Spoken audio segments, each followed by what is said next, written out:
It got us to a point, I think with the talent that we had on this team and how we were progressing, even when he was a head coach, we were moving in that direction. I think what happened when Phil came on, he gave us a system, to work within. That's when the triangle basically evolved. Up to that point, it was a lot of individual talent, and Doug seemed to utilize that to get to the level that we were. Could we have won it with Doug? Yeah, I think we can sit here and debate that all the time, but I feel that the change was made and we made the best of it. Let's just say this way: Doug gave great intensity to the team. Great work. I mean, guys came and worked real hard every day, and they learned that work ethic that's really important to win. I think and that really helped. I think he really made a mark on myself and a guy like Horace, who were young players, because he used his intensity night in and night out to push us and get the best out of us while we were still young players. Phil, you took over. When you did take over this ball club, what did you feel was missing? Well, it's really obvious what was missing. What was missing was a well-rounded offense, because we had so many offensive things that ended up with Michael having to do it. We were trying to run a point guard offense, but ultimately we didn't have a point guard. John Paxson was not a point guard because ultimately they could put an Isaiah Thomas on him. They could put someone with quicker speed. We tried different types of point guards. And ultimately, when we got to Detroit, we had to put Michael at point guard because he's the only one that could really bring the ball up the floor. Well, the concept of a system offense is that you have varieties of people that can bring the ball up the court, and we saw Scottie as potentially a person that could be the lead guard in his team. Relieving Michael the pressure of doing that, that was what was ultimately the difference 2 years later when we were able to withstand that kind of pressure you get in big-time series. But the triangle offense, the Zen philosophy, all that stuff, how quickly did you guys buy into it?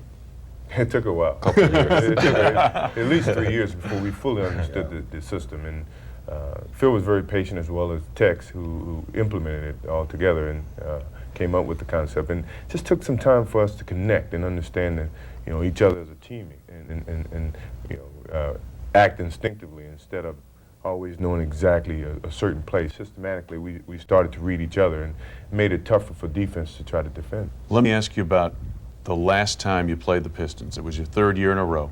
Again, it's an Eastern Conference Finals. This time, it goes to 7 excruciating games. Well, in the Philadelphia series, which was about 3 weeks before then, Scottie's father had passed away and he had gone and left the team.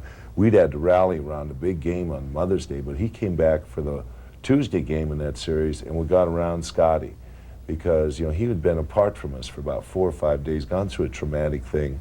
And, we felt like, this is a guy that, really needed some support in our system, at least, and what we wanted to do. And that's why we did that type of a thing. But, it just doesn't go away. Losing a family member as important as your father doesn't go away in one gathering or a funeral ceremony or whatever else. As we all know, it takes a year-long process for those things to disappear. When you lost that game, what was your thought process? What were you thinking? I mean, because you had been to that step again. Well, Jerry Krause came through the door after we had a meeting, and I think kind of took the edge out. He was, in his own way, kind of mad, but it was kind of intense in a way that is only Jerry Krause can do. Right. And so we all kind of just put it to bed, and we said, we were really disappointed in ourselves. Jerry was kind of mad at us for what had happened, but we knew there's nothing to be mad about.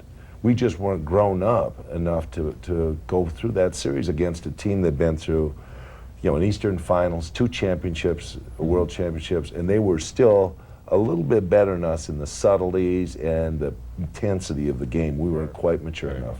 They were mentally, I felt they were tough because they'd been together for so long, and they've made the progress that we were making. But after we lost that last game, it was a sense of determination that it wouldn't happen again. Last time. The next time we get that opportunity, we certainly were going to prove ourselves as a team. And, amongst that, Scottie Pippen's headache and all that, it was unfair treatment to him. Yes. And as you know, a lot of times when the expectations are so high and you don't live up to it, they look for reasons why you never achieved that. And he was the target at the time. And we, as Phil said, surrounded and supported Scottie because he helped us get to that point. And it was unfortunate that he was put in that predicament to accept the blame. And we all were to blame in not finishing the game and not living up to the expectations. Yeah. And the next year and the championships to follow are coming up next. Reflections on a Dynasty, a conversation with Phil, Michael, and Scottie. Brought to you by the Stars of Chicagoland, your local Chrysler Plymouth dealers. The Chicago Bulls have won their first ever NBA championship. We're back with Phil Jackson, Michael Jordan, and Scottie Pippen, kind of reflecting and reliving the Bulls championship run. And let's go back, guys, to the championship, the first season. The regular season, it's not often that when you talk about 3 championships in a row, you're able to focus in on any one moment of the regular season. But one that we thought about was when you go to Auburn Hills in February, you and the Pistons are kind of nip and tuck in the division, that type of thing. You guys are in the process of winning 11 games in a row. You go to Auburn Hills to win for the first time. How significant was that when you went up there in February? Well, that was really a big game, but it had started at the All-Star break, I think, and it continued to that weekend. The All-Star break, we kind of had, remember, a little bit of a situation in which some guys had kind of dallied around. We went into Orlando and lost a ball game in Orlando. Right before the playoffs. Before the All-Star break. And we should have won that game, and I was really unhappy because the guys had not really been dedicated to what we were trying to do. And we just got down to business. After that, everybody just got down to business and did the things, the sacrifices they had to make in their personal life. And when we came into Auburn Hills that night, we had some trouble because obviously Bill Cartwright got kicked out of that ball game. Right. And we had to play underhanded or undermanned. Right. And we had to buck up everybody from the bench on up, and that was a big game for us. It was a big game because we hadn't really had that much success in Detroit. And, they knocked us out of the playoffs the year before. So to win on their court, not full strength, with Bill being out, was a great confidence builder. Anytime we played in that building from that point forward, that we knew we could beat this team, at their home court. So that carried right through the rest of the season, even in the playoffs. And when you got to the playoffs, Scottie, to face the Pistons once again in the playoffs, for what, 4th year in a row was it that you'd faced the Pistons? 3rd time in the Eastern Conference Championship? I mean, what were your thought process going into that game? Well, I had pretty much predicted that we were going to sweep them in that series. So you did, I had a lot you? of confidence in our ball club at that time. I think we had really turned our season around completely from the last season. We've started to show a lot of maturity mentally and physically, and it was a great series for us to go in and have to face the Pistons and know that before we can get to the championship level, that we had to beat the basketball team. It's almost like if you didn't get to beat the Pistons, you know what I mean? There might have been something missing from that championship. You bet. Right. It's kind of funny, but when they walked off the court before the game was over, what were you guys thinking? It didn't bother us. We felt like we accomplished what we wanted to accomplish. They showed their true colors. They really did. Totally. I mean, That's the answer I was looking for. I mean, for the first 3 or 4 years that we faced this team, every time they would knock us out, I mean, it hurt us to go over there and shake their hand. We showed the sportsmanship that, to support them from the Eastern Conference to go on and be successful. And we just knew, because of their personality and the way that they, their rivalry against us, that they were going to pay the same respects back. But they didn't have to, because we knew that we dominated the series, and we knew we were over that hump, and we didn't have any fear. We felt we were a superior team. Okay, so you go to the Lakers series. Game 1, Chicago Stadium. People have been waiting for this for years, for 20-some years in Chicago Bulls history.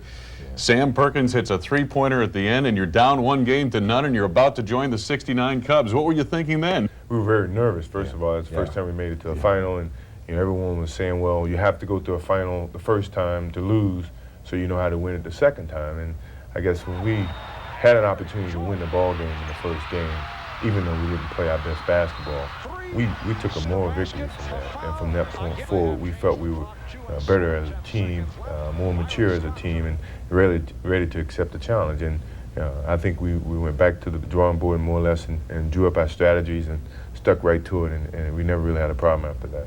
I got to ask you, the lasting image, I don't care how many championships you guys win, will be of you with the cap on, the trophy embraced, and crying on the trophy.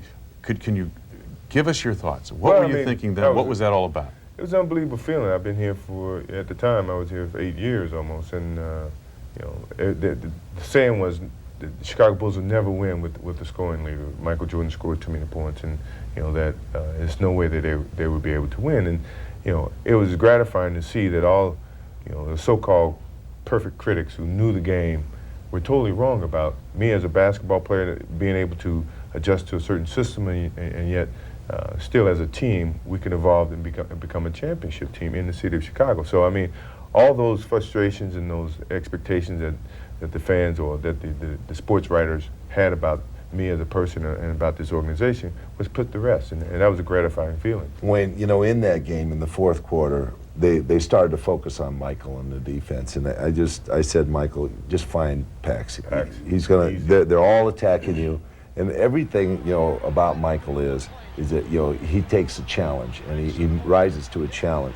Well, I knew that the challenge is that Michael comes out and has a 40-point game. We win the championship. What a great way to do it! But he had to sacrifice a little bit of that. Just drop it over to Pax and let Pax nail those shots. I don't know what he had, 6, 7 shots in a row. It was just something to watch. It was a piece of work, and we were able to just control that game from that point on. But it was a team effort, and he showed exactly what it takes to win a championship, and that is that it has to be a team. It's the way it is. Yeah, Michael's kind of a control freak of these things when you get to this stage on the floor, isn't he? Yeah, yes. I mean, as Phil said, he takes everything as a challenge. And, Absolutely. During that game, I think that he realized that, you know, he had to distribute the ball and use his ability to draw the defense and pitch the ball. And, you know, it's something that he realized that he's good at, whether or not he'd like to do it or not. I guess that's the final act of selflessness that you talk about? That was it. You know, that was the team play that it took. Besides, we've always played team defense. I mean, that's always been an area we know we had to play as a team, is help each other out in defense. But the offensive end, I mean, you know, Michael makes scoring so easy that sometimes it's hard for him to give it up because he can do it so well. I've never seen anybody do it quite so well. But this time, you know, he had to move it on because they were all coming, and it was 3-on-1, and so he just made the simple thing to do. When we come back, the second championship season. The Chicago Bulls have won the NBA championship for the second straight season. I thought that second year, you guys played with a real, quote-unquote, as Mike Ditka used to say, chip on your shoulder through the whole season, and had, up to that point, the best regular season in Bulls basketball history. What was the feeling on this team as you started that year? Well, it was an incredible year for us. I mean, that year was like these last two that we've had. We just were walking through this league, and it was incredible the amount of points we're winning by. I mean, it was, we went on the West Coast swing. Michael was hurt. We still came out and won all these games. You know, there was no accident in what we were doing. I mean, everybody just put their shoes back on and left the Forum Arena, it seemed like, and started a new season. We had 11 guys back from the other team, and, you know, we were all in sync together, and just a little more mature and moved better off. As far as, I guess, the firebranding, every championship comes at some kind of cost. Somebody is going to test you somewhere along the line. You guys didn't have a whole lot of testing going on during the regular season, but boy, you sure got it in the playoffs against the Knicks. Michael, tell us about that grueling 7-game series with the Knicks. Well, what was happening was because of the Detroit Pistons and the way they won, a lot of teams were trying to use that brutal type of play, the physical play, and the Knicks was one of those teams where they built on, you know, intimidation, players who tried to physically demean you or make you scared of them. Xavier McDaniels, Charles Oakley, and Patrick Ewing being the three nucleus on that team, used a lot of intimidation to try to have us back down from our, you know, the way we were playing, and, you know, have a sense of fear. We never had that. We never folded to that. And I guess the standing up to Xavier, who was trying to do exactly what Robin had done 3 years and trying to provoke Scottie to do, you know, get away from the game, get out of his game, and get more into a confrontational thing. And, you know, as a leader, I had to step in and more or less support him, and I know he would do the same for me, and you know, put the thing back on a level where let's just go out here and play the game of basketball. Let our basketball do our conversation and our talking, and show that we're not afraid of the physical play. We're going to play our style of basketball game, and we're going to show you guys that we can beat you at your own game, but we can do it with the game of basketball instead of with, you know, with a lot of mouth. People still test you, Scottie, on the floor physically. I mean, it seems like to me, everyone seems to feel that if we can get Scottie Pippen into a bump and grind, physical type of game, we can take him out of the game. Does that still bother you? And is this something you're seeing every day? It doesn't bother me because, you know, I understand that, you know, that's the type of defense that, you know, any individual feel like that it works to their advantage against me because of my speed, my sides. That if you can get into my body and play me physical, then you can kind of control me a little better. So I understand it from a basketball standpoint. If I was a coach, I would tell my players to play that opponent the same way. So I just have to go out and play through it. And most of the time, I just try to keep moving. I think that's my best weapon. Well, I think what it is they know they can't get to me, so. That's exactly it. That's exactly. They feel they can't get into my head, so let's go to the next best player. Or Right. Just take number 2 scorer out of the system, Right. and maybe we can step up and discombobulate what they're trying to do, and that's one of the things I think that has been a prevalent theory over the years. I mean, everybody's trying to get the next best guy to stop Pippen on the Bulls, but Scottie is has been able to discount that or disfigure that thing so much but it seems to be the only alternative. The final, the next step in that second championship season was Portland. It turned into a 6-game series, and the great thing about that was you were able to win it at home. How much did that mean to win at the old stadium, to win at least one of your championships there? Boy, I tell you, Michael will have to answer that because he'd been playing there for so many games, man. It was great. I mean, that place is always rocking. It's always been, as you said earlier, with the Chicago being wait till next year attitude. We've all that building has had so many special events in it that it's never had a championship team in there, and so I think it was entitled to have at least a celebration in there. Before they moved into the new building, and the feeling that we got after winning the second game, the second championship in that building was unbelievable, and the way we did it, with myself sitting on the bench and. The second team came in, Bobby Hansen making the big shot to ignite our comeback. It was unbelievable, and I think that that whole series was a nip and tuck. I mean, we felt we had the game won in the second with the second game, and when Drexler fouled out, next thing you know, they come back and win that game in overtime. So we found ourselves in a deficit, but yet we went right back out in Portland and won a couple games there to bring it back to Chicago and to win it there. So, I mean, it was really a treat to win it in the old stadium. Was that team your best?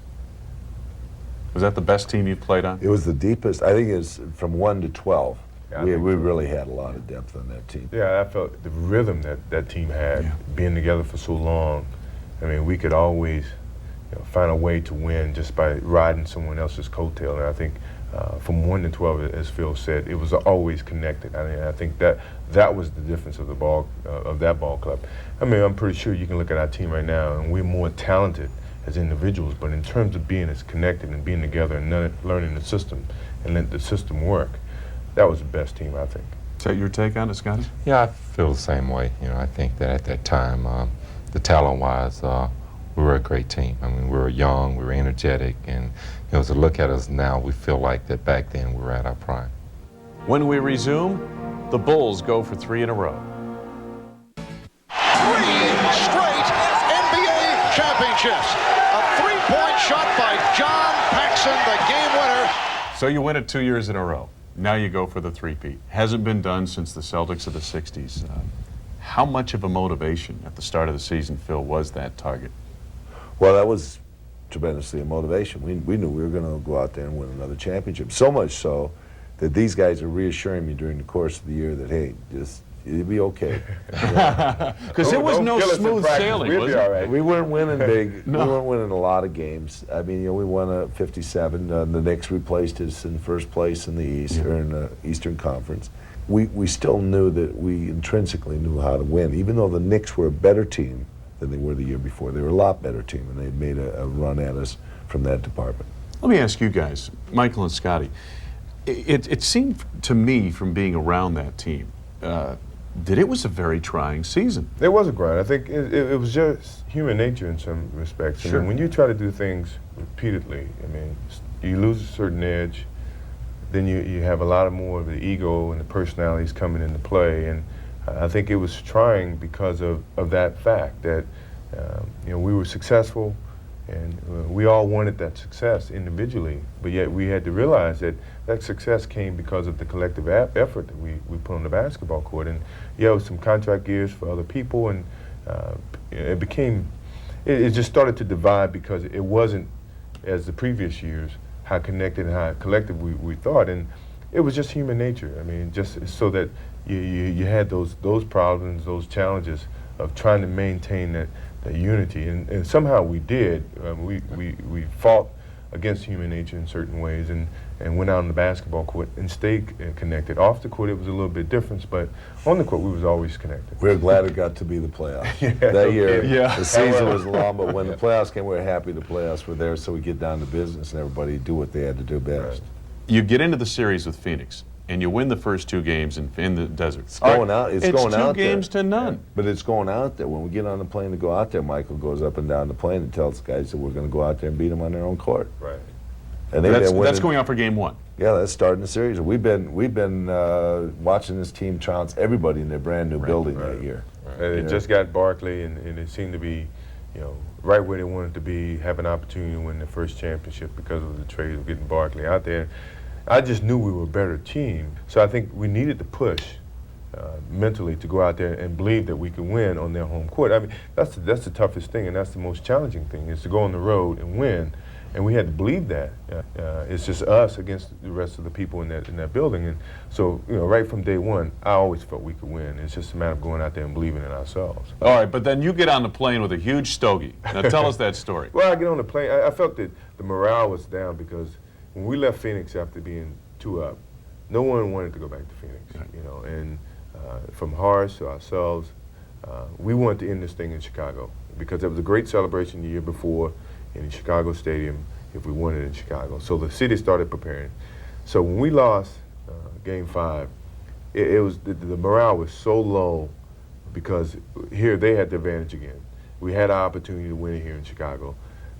It was some negative thoughts. I didn't want the negative thoughts to come into play because we were still in control. We were 3 up. We were 3-2.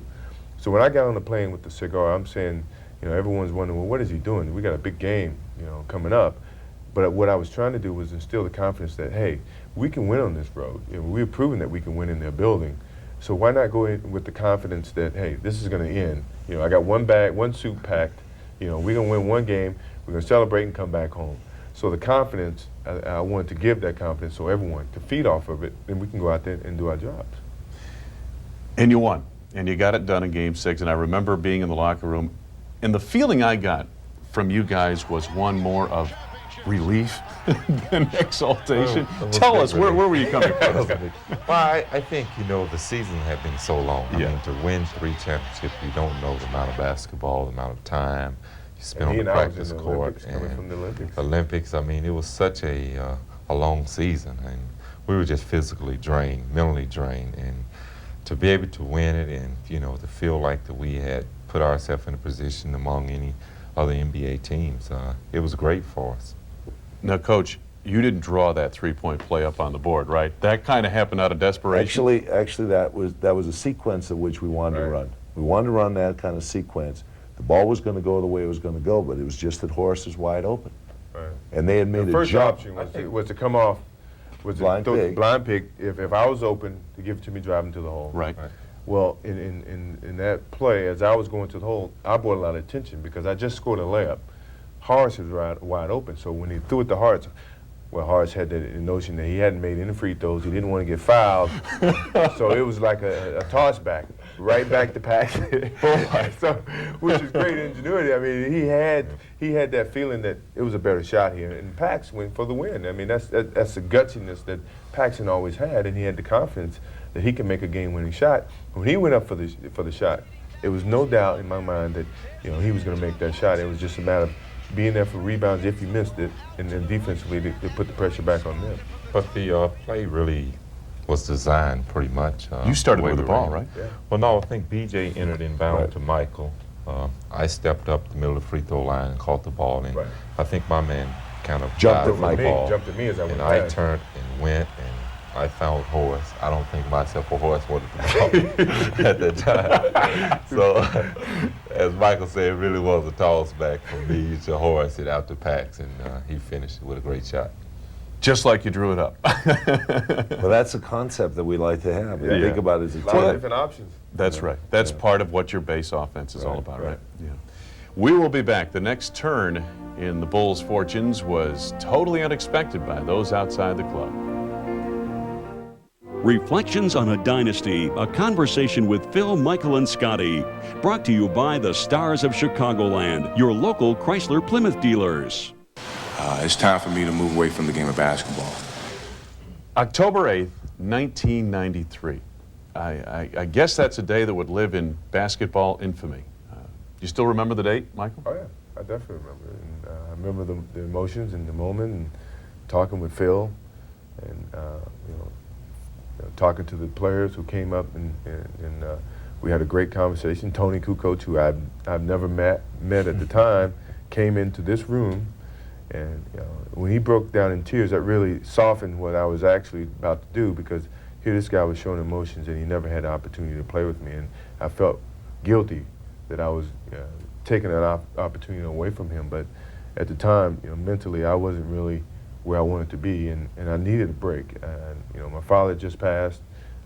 We just finished our third championship season where we had a lot of different personalities going against each other, and we didn't seem to be in the same frame of mind as we were the first two. And and the pressure that I was dealing with at the time was just too much, and I needed a break. I needed a change, and Phil tried to talk me out of it. He actually gave me a lot of things to think about, and I gave him one. But I said, if you can give me one challenge that I can look forward to this season, that could motivate me, then certainly I could change my thought. And he tried one in terms of just being God-gifted talent, and you're depriving a lot of people of an opportunity to enjoy that, and that really wasn't enough for me to push myself into the next season, and I didn't really have the sense of motivation. And it was a great career at the time, and I felt when I walked away that was it. It really needed it, and it was a good decision.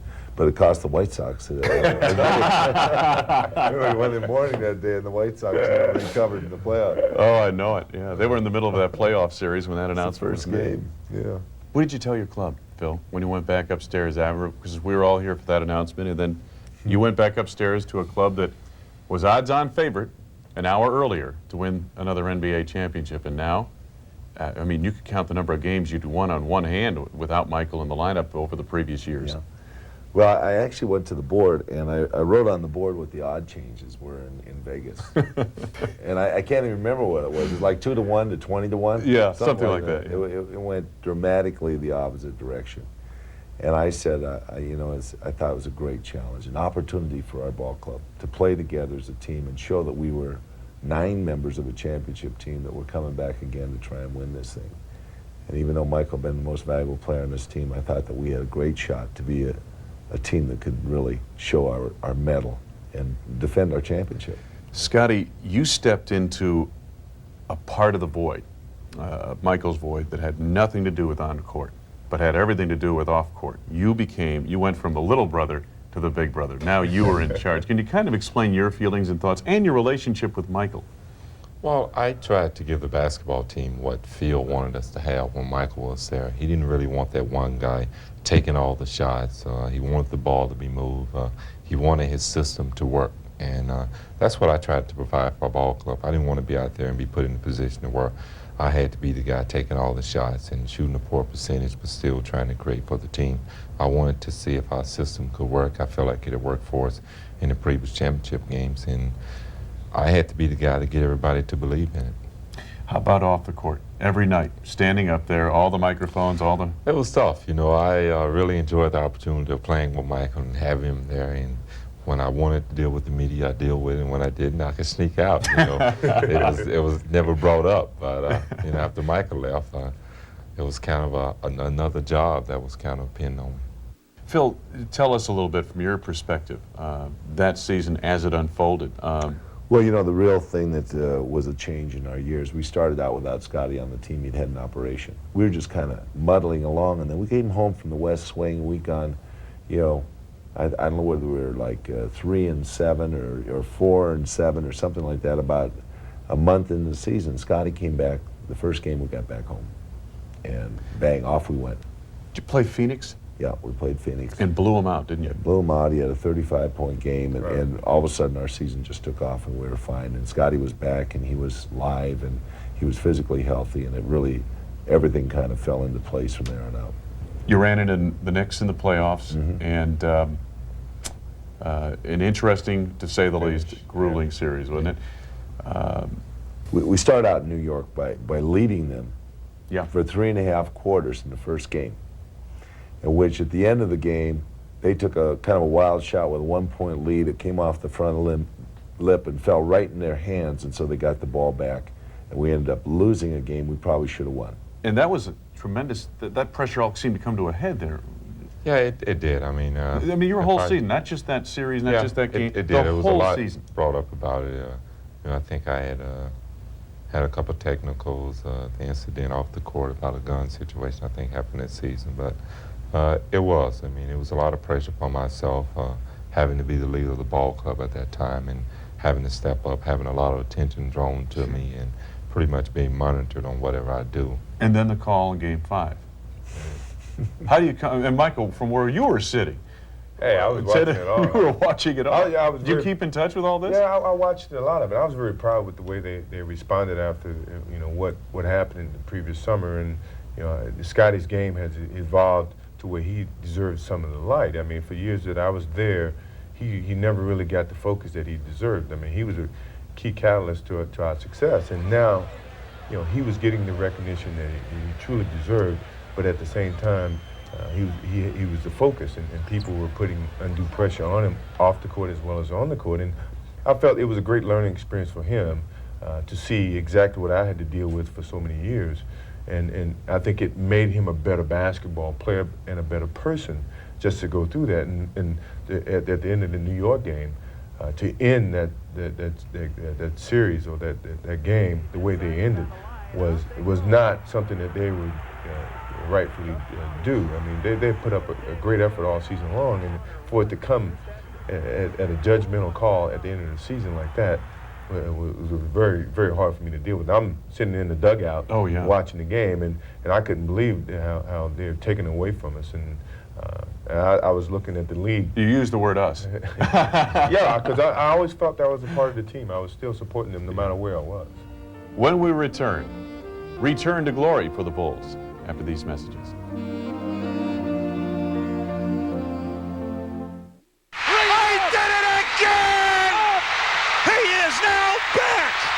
When Michael got back into the mix, did the team have to kind of step back a second there and say, hey, wait a minute, we got to incorporate this enormous talent, something we didn't have? How tough was that on the floor as a player to reincorporate that? I think naturally the guys stepped back. Steve, Judd, Tony, they've never played with Michael. They didn't know the intense of what he brings to the game, the camaraderie of crowds and people of that nature. It put him in a lot of awe. Michael, what did you think? I mean, you left one team in June of 1993 as world champion. 17 months later, you come back. What did you think? I mean, I just wanted to come relieve some of the pressure and be a part of the team. I missed them, and I missed, being around them and being successful with them. And so I wanted to make that happen again. And it just wasn't. I wasn't ready for that at the end of the season, and I don't think we were ready as a team. And I vowed the next year that physically I was going to get myself into better shape, basketball shape, and I was going to do whatever I can to help some of these players understand what it meant to win a championship and the attitude that you had to carry. Can I get biblical for a second? The spirit was willing, the flesh was weak? Yeah, to some degree. I mean, because that was one of the reasons I was there was to help finish the ball game. And yet, in trying to do that, I made a critical error that more or less changed the whole momentum of the series. They gained the confidence, and we were there in their place, about to win the first game and put them on their back heels, and we could have easily taken that series, and yet in one moment it changed all over, and from that point forward I was trying to do a little bit more than what I should have, because I didn't really. I lost the confidence. Change his number, win it back. But the thing about it, Wayne, is maybe Michael has great sixth sense. God's gifted him with an aura of being able to understand where people are coming from, and he just didn't feel that guy coming from that angle at time, and it was not having played basketball, not really knowing the territory, and it was something. And even though we put it as a dream, kind of a theme to our postseason, I usually make a postseason kind of a dream theme. In that year, let's keep this miracle alive type thing. It wasn't going to happen for us because we didn't set down all the strokes the right way. Right. What you guys missed basically was rebounding, and you missed a defender in the interior, and you went out and you got Dennis Rodman. Now, again, Phil, I understand the motivation from management standpoint, and that was a great move. Wayne, we would never made the move without checking first with Scottie and Michael. And even though, you know, Jerry had left the decision up to me, and he had entertained the thought, and I put down on paper 7 guys I thought could help us out. He was the 7th at the bottom of that list, simply because of what he brings with him, you know, his on the court and off the court behavior. He was probably the perfect person to come in that position, regardless of his thing. We knew that we're a professional enough group of guys that we could handle a distraction or a personality like Dennis's and incorporate him into our team. But we checked first with Scottie. Scottie said, hey, if you feel like you can coach him, so be it. Michael said, hey, this guy brings a lot of baggage. Same thing. Do you think he can run what we got to run, and he'll be able to do what we want him to do offensively? It's fine with me because you got to deal with him. And that's true. You guys meshed almost immediately, it seemed like. You jumped out of the gate and never looked back. He felt dedicated to fit in. I saw him in the summer, and I played a couple of pickup games when I was out in L.A., and he was very eager to be a part of a championship team again. He'd just come from, you know, San Antonio, where, you know, they've kind of put a bad label on him, and he never really felt like a winner with that team. And coming to Chicago, he wanted to get that attitude back. And, you know, as Phil's mentioned, I said, you know, I think he can fit, but you have to coach him. If you feel like he's coachable, then we as players could forget about what he's done to us in the past and think about what our opportunities are in the future, and that's where we approached it. NBA history. I mean, 70-win season. It never happened. Was 70 just a number along the way? We came in with a sense of urgency that we have to play well. We have to get back there to see if we can get back to the championship level again. And the regular season just happened for us. I think we just took it game by game, and next thing you know, it started to accumulate. I mean, we never start the season off by saying we're gonna win 70 games. We just wanted to get back to the end result, which was a championship caliber team. Didn't know how many wins it was gonna take, you know, in the course of a year to get us to that point. And, you know, Phil brought us along slow to where we began with the confidence. We came into games with confidence that we could win every game. You know, we never had that doubt. And when we got the 18-game winning streak, you know, that's when we really felt we had something special. And we lost maybe 2 games in a row, one time in the course of the whole year, and we believed in ourselves, and we had a certain attitude about each and every game once we stepped on the floor. If I could go back to just one regular season game that season, it was Denver, the end of the 18-game winning streak. Yeah. You guys got down maybe 32 points. 32 points. Came back and took the lead, and maybe it was 5,000, whatever, how many feet there are in a mile that got you, but it seemed like that night I came away, I know we did that game, and I came away saying, this is real, they're going to win it all, no doubt. It wasn't. But you're right, that was really a telltale sign that this team would not say no. No way you're going to beat us. If you're going to beat us, you're going to have to run over us, you're going to have to knock us down, you're going to have to bury us 10 feet deep before we're beaten. We continue with Phil, Scottie, and Michael after these messages.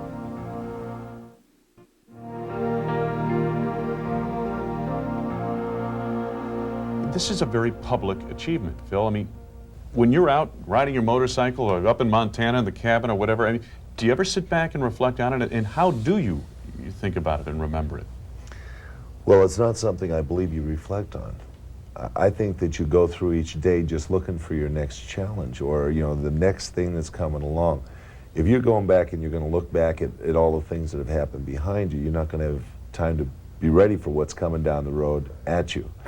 And that's the way it is when you're in this business. This is a warrior business. You know, you got to be prepared every step. You just can't rest on your laurels because someone's coming down the road ready to knock you down and take your spot.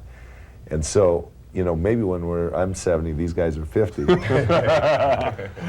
they can sit back and laugh about it and think about all those great games. But right now, we're just enjoying what we're doing, getting ready for the next one. How about you, Michael? Do you ever sit back and reflect a little bit? Yeah, I do, Tom.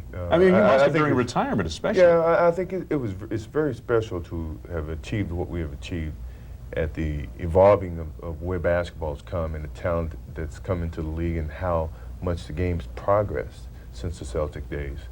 To win 4 out of 6 championships and 5 out of 7 after this year, I think really shows, the quality of basketball that was played, the mastermind behind the whole process, and how we understood exactly what his teachings were, and we went on the basketball court, and we stayed focused each and every game to achieve what we wanted to achieve at the end of the season.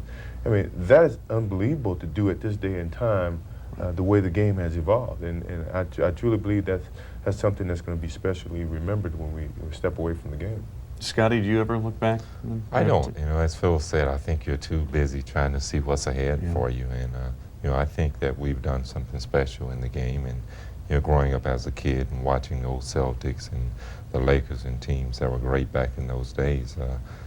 I could never dream of myself being in that position, but I feel like that our basketball team has came to a point that where we're far beyond those teams. I don't think any team plays on the edge that you guys play on. I mean, for you guys, it might be one more series, might be one more spring, and it could be all gone. Sure. I mean, Patrick Ewing is signed in New York for a number of years. All these guys will be back in one form or another with other teams. You guys, how much longer? Phil? Well, it's we really haven't gone in this year thinking about that. I mean, there's no doubt about the fact we have great rapport and love for each other, and we really enjoy it. We're really tied to Scottie right now because he's still going to be back here next year. Wait a minute, I thought you two guys were tied to the hips. Now you're attached to Scottie. He's the only Bull after this year, so that's something that really means something to us, is to see Scottie in his next phase of his contract, which is going on. I think both of us are just Michael. I don't know what he's doing, but I'm just going through this season, just enjoying this season, and knowing that possibly I need a break from this. I mean, I've been doing this for a long period of time. I may just need a break, and it would be nice to step back and watch somebody else, coach the Bulls or do it. But if we're going to continue on this dynasty, if they want to push it on another level, then so be it. Yeah, I think the fans want us to come back. Sure. But yet it's got to be right, and we want to finish this year off right. And when this year's finished off right, then we'll consider what next year has to be. And Barry Reinsdorf has a lot to do with that. Right, and I think it's a sentimental thought from Phil and myself about Scottie. I mean, we certainly feel that we're entitled to leave or to walk away at the same time, or make sure he's taken care of before we leave. And we hope that we can put ourselves in that predicament so that it can happen. I think a lot has to do with the way we finish off the season. So that's where our focus is to make sure we accomplish what our job requires right now, which is to win another championship. And then we can certainly stand there to support Scottie whenever the necessary need comes. But I think that's just our thought is, because we've shared so much, we want to make sure that, at least I do, before I leave again, that he's taken care of and that he's happy with I don't want to see him throwing chairs anymore. I just want to make sure he's taken care of. Can you be taken care of here? I don't know. As Phil said, it's up to Jerry Reinsdorf to see whether or not he wants to keep this group together. But, I'm hoping that we have one more run for it. We, as fans, so often dwell on the future, and what's going to happen next, or will you guys be together? And sometimes you lose focus of the moment, and I guess that's what you told us here tonight. Right. Focus on the moment, and this is special, isn't it? Enjoy it. Right. It's very special. Guys, thank you very much for taking time out with us. It has been truly an honor and a pleasure, and congratulations on the great run so far. Thanks, Wayne.